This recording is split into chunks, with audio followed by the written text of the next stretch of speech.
Hey, this is Ben, and we're looking at Drambo by Beepstreet. It's the new Modular Groovebox app that's available on iOS, and it's for iPad and iPhone. It's a standalone app, and then you can also use it as an AUV3 plugin. This video is going to look at tracks, and the reason I'm doing a whole video on tracks is that it's just a little bit different in this app than it is in most other environments that you'd have tracks in, because tracks are a module, like everything else in Drambo, and that lets you do some interesting audio routings and like MIDI setups that I thought it sort of deserved its own short video. So the first thing we may want to look at, this is where audio is going to exit the app and where you will hear things and it'll go to your speakers or headphones, that kind of thing. So it's just the regular little signal input icon. And if you tap it, you can see that it's pulling out of the master's module's output. And if you look at the other tracks, just sort of like the mixer view on the module, you've got your volume, obviously. You have 2 sends for each track. Those are configurable. You have a pan parameter, a mute, and a solo, and then each track module is going to have a MIDI input, and it will have or this is the MIDI input, and an audio or signal input. And if you tap in on the module header, I guess you'd call it, you get your track options. So, I could name the track. We'll just call this like keys. That's what's on it. And I can access my track options from the track pad view too. So I can do that here. And I can see that it is pulling from the track input, and that's this little icon down here. That's where it would get its input from. It's sending to the master, and its sends are currently set to A and B. There's 8 sends that you can use. And then it's set to always receive audio if it had an audio input. And then you also have your MIDI settings, which we'll look at a little bit later. But that's how you access your track configuration. And I think, okay, I'll show you the project that I'm working on, that we're working within. Nothing too fancy. I've got a couple different drum tracks and like keys, bass, another like synth sound, some drums. And I think the only special routing that I have is with a reverb on bus A, and a couple of the tracks are sending into that reverb. But maybe what I'd like to do is set up like a little drum bus, or a specific, like a drum mixing track for all of them. First thing I'm going to do, I'm going to rename my tracks so we can know what's going on. This is the bass track. It's just like a nice little percussion sound. Kick.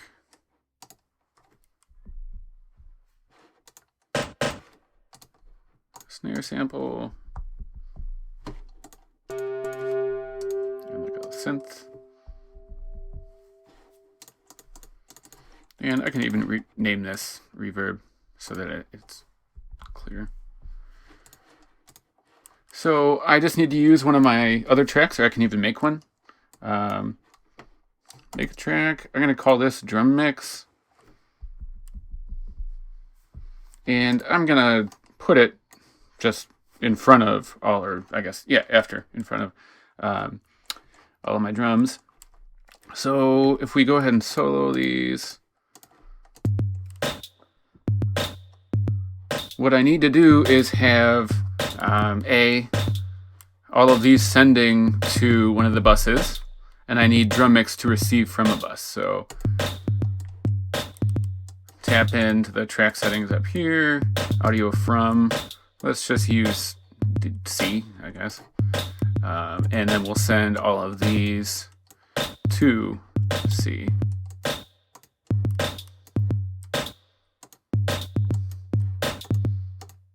And this will allow me to just have like a global drum mix.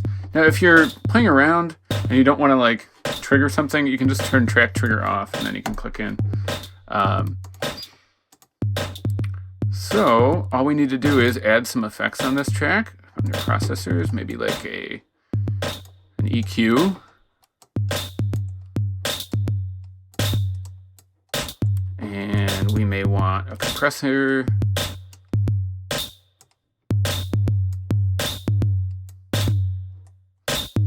The compressor does have sidechain, so what I can do now is tap sidechain. I need to pick an input. Maybe I wanted to get the kick.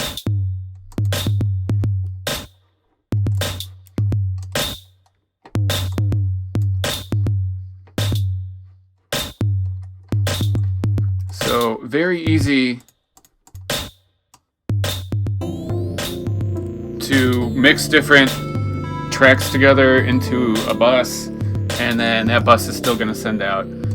Or this could be a send track, and I could configure my percussion tracks to all send on a send instead of their actual track output.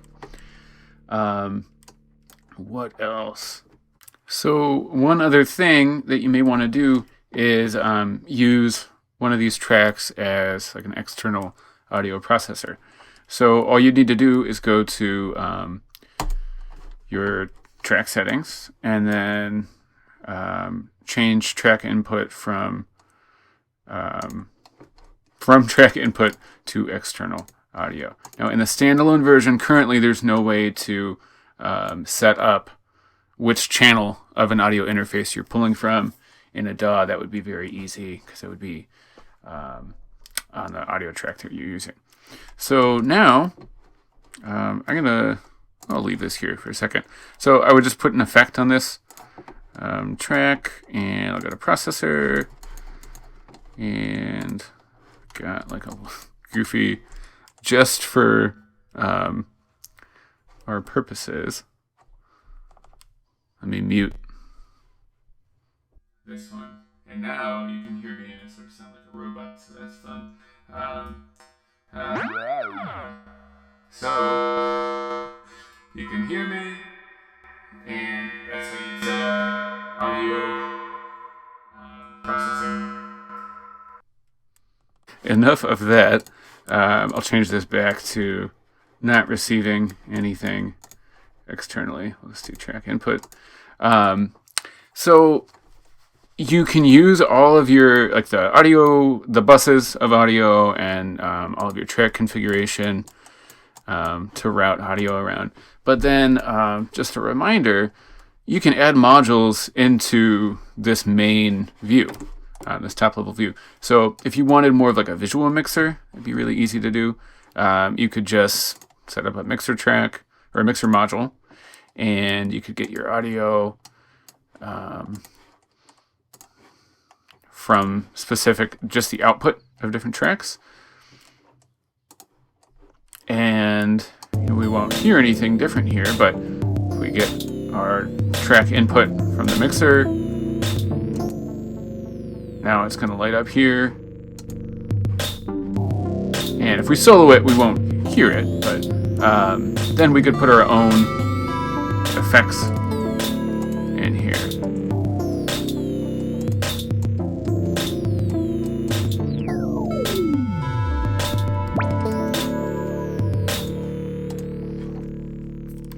Anyways, that is just another thing that you could do.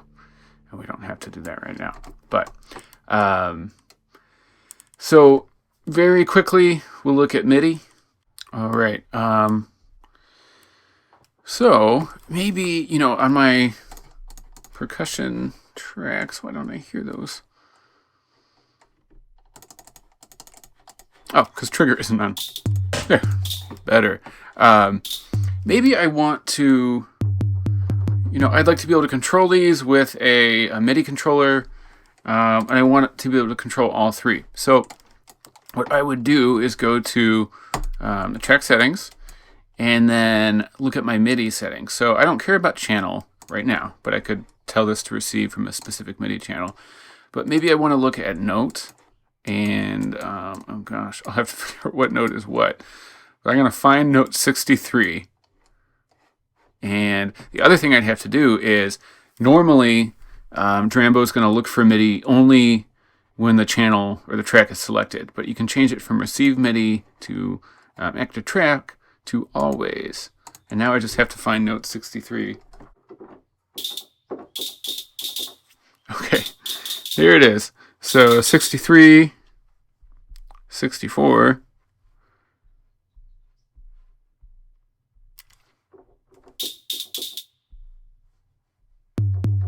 and then 65. And remember, received MIDI has to be set to always as well.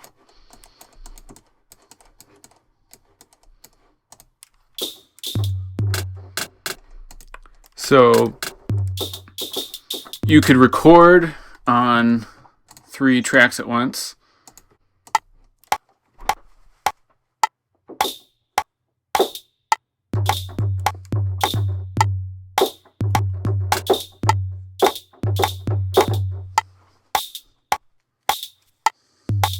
Now, I have also recorded into the master, and that doesn't impact anything, but that's something to be aware of.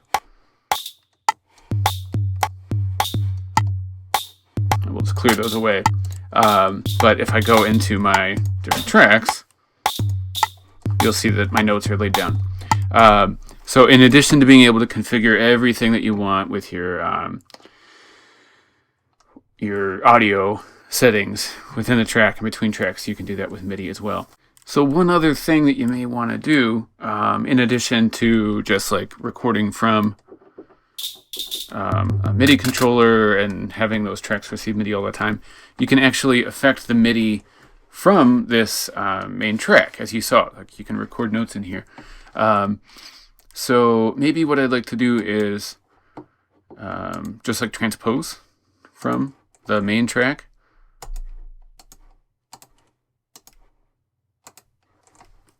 And all I would have to do is put in notes. So C is good, like C2 is going to be the bass note, but maybe I want to do like an octave up,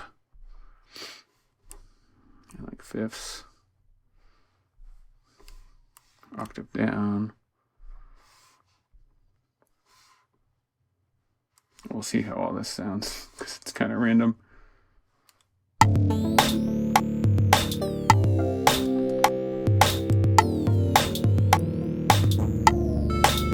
So again, you can take a pattern and then transpose it globally.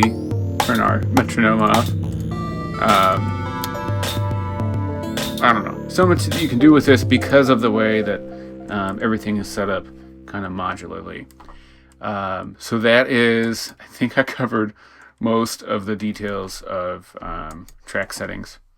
Okay, have fun.